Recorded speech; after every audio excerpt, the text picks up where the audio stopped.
Hi loves, welcome to my channel. This is Ray with Raw Element.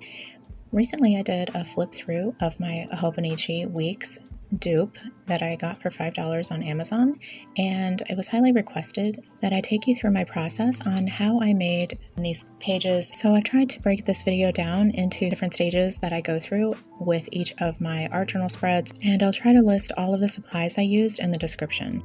I hope you enjoy. This is kind of my tribute spread that is all about the theme of my journal. My journal is the Queen's Diary, and so I wanted to come up with a page that kind of represented that. So I'm starting off with a watercolor notebook. This was about $8 on Amazon. It's really affordable, and it's a great way to add like a really pretty background without a lot of paint. This is my Hobonichi Weeks dupe, so it does take paint really well, but sometimes it's fun to just use a background page that's already done that you don't have to come up with. So I'm just gluing that down with an Amazon glue stick. And I have no real idea in mind of where I'm going with the spread. I just knew kind of the idea that I wanted to do a girl of some sort with a crown, and that was pretty much it. Most of it that I do, most art journaling that I do is intuitive journaling, so it's just making it up as I go along and kind of letting the supplies dictate like where it leads. So I really like the moon on one side and then the stars on the other, and I wanted to also like test out some of my other supplies. And so I just kind of have a wide variety. I've got like watercolor scribble sticks. I've got watercolor pencils. That's what I'm using right now. And just getting a general outline done for the face, the eyes, and the lips. And I love using this to start out with since it is water reactive, so that way when you go to add your layers on, then you can add water to that, and it really brings everything to life. You know, it adds that dimension, and it gives like some shadows. And a lot of it I'm just kind of making up as I go along. You know, I thought it would be neat to have like a necklace, and while I'm working on the eyes, usually that's when I'm kind of like thinking ahead of, okay, you know, when I get done with this part, then I'm going to move on to the next part. So while I was doing the eyes, I was thinking about what kind of hair I'd like. And sometimes my hair doesn't look natural. I tend to gravitate toward hair features that are more on the whimsical side, you know, so they're like super crazy, big, you know, like I said, not really natural hairstyles. It's kind of like whatever I'm thinking at the moment.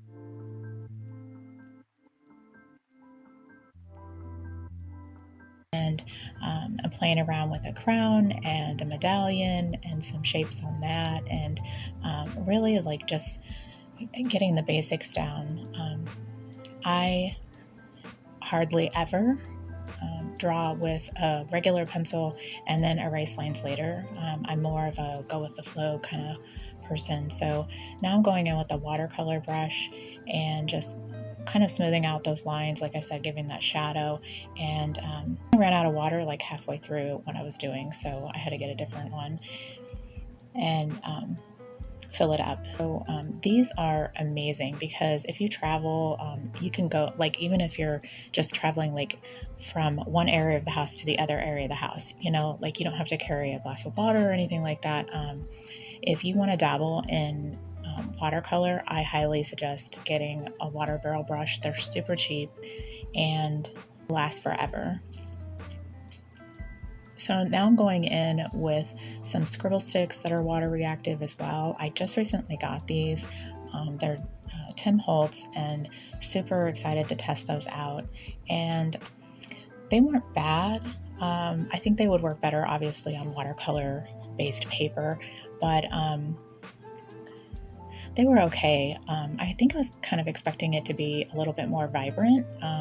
But again, you know, I'm not using watercolor paper, so maybe that's why.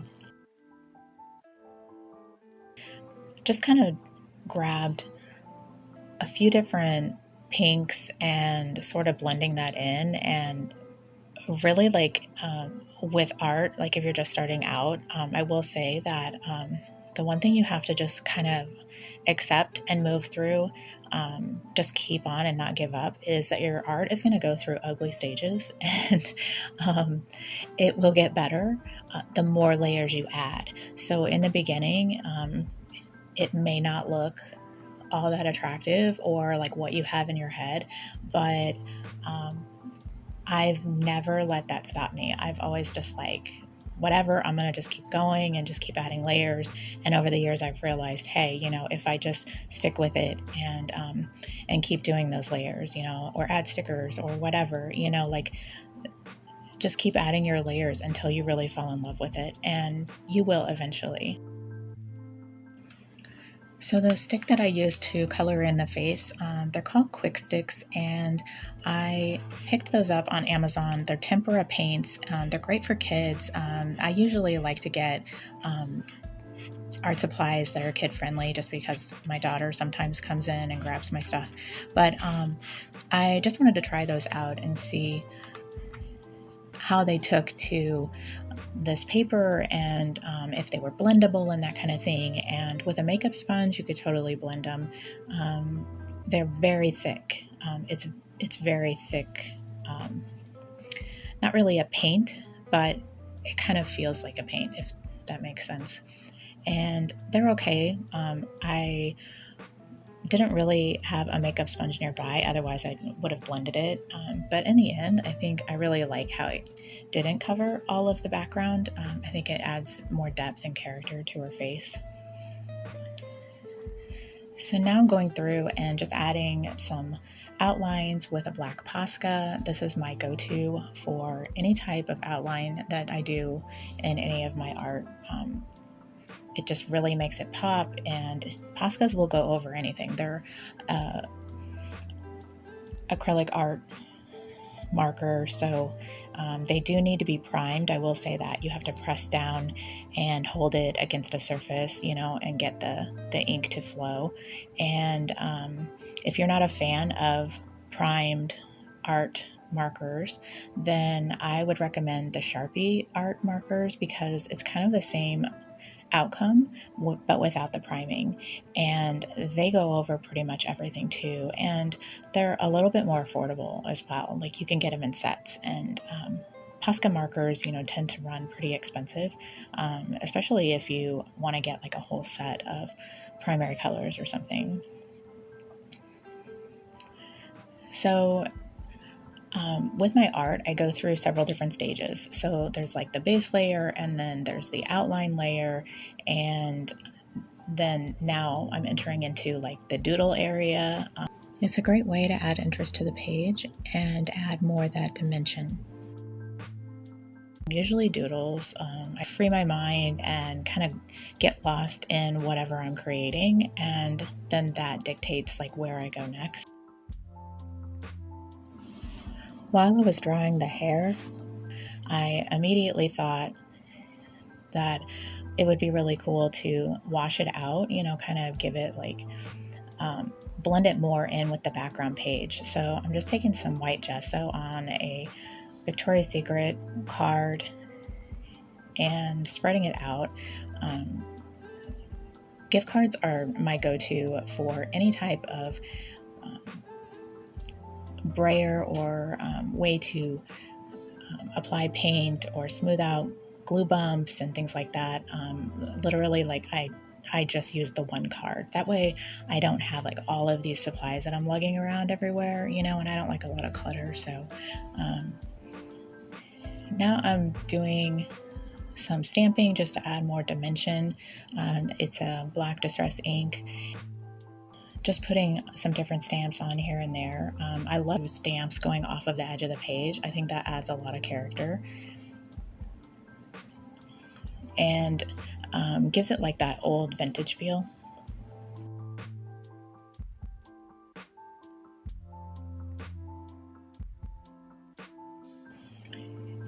And I'm now going through my stash of Lace and Whimsy stickers. I guess, going into the sticker stage, which is, like 75% of completion at this point.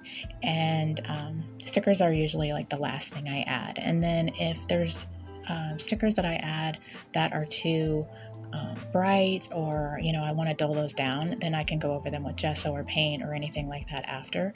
But I love these Lace and Whimsy stickers. They're so pretty, and I keep her stash of stickers in my burn box stationery set that I got on Amazon.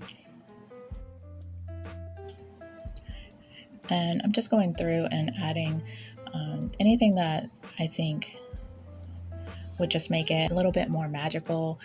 I love adding stars and adding flip outs or gluing down an envelope for hidden notes, just other ways to make the page interactive. And then usually after I add some stickers, then I'll also go back in with like a Posca or another watercolor pencil or something like that, to add shadows, or other doodles if they come to me. And if not, then that's fine too. I also love to add a handwritten quote, or if I find a quote in a magazine or a sticker that has a quote, then I'll add that as well, so that it kind of represents like the purpose of this piece, the purpose of this spread. And a lot of the spreads in this are representative of kind of letting my intuition guide me. And so I really wasn't thinking when I grabbed the stickers for the quotes on these pages, but I absolutely love what I picked out, and putting them down, I thought they looked nice. And, it wasn't until I got done with the whole spread that it pulled the meaning together for me, and it was a really great message. So by the light of the moon, trust your intuition. And that's kind of the focus, or the main purpose of intuitive journaling, is just to let your mind go and kind of go with the flow and see where it leads you. So I hope you enjoyed seeing a little bit more about my process. And if you have any questions about any of the items I use, feel free to ask in the comments. See you in the next one.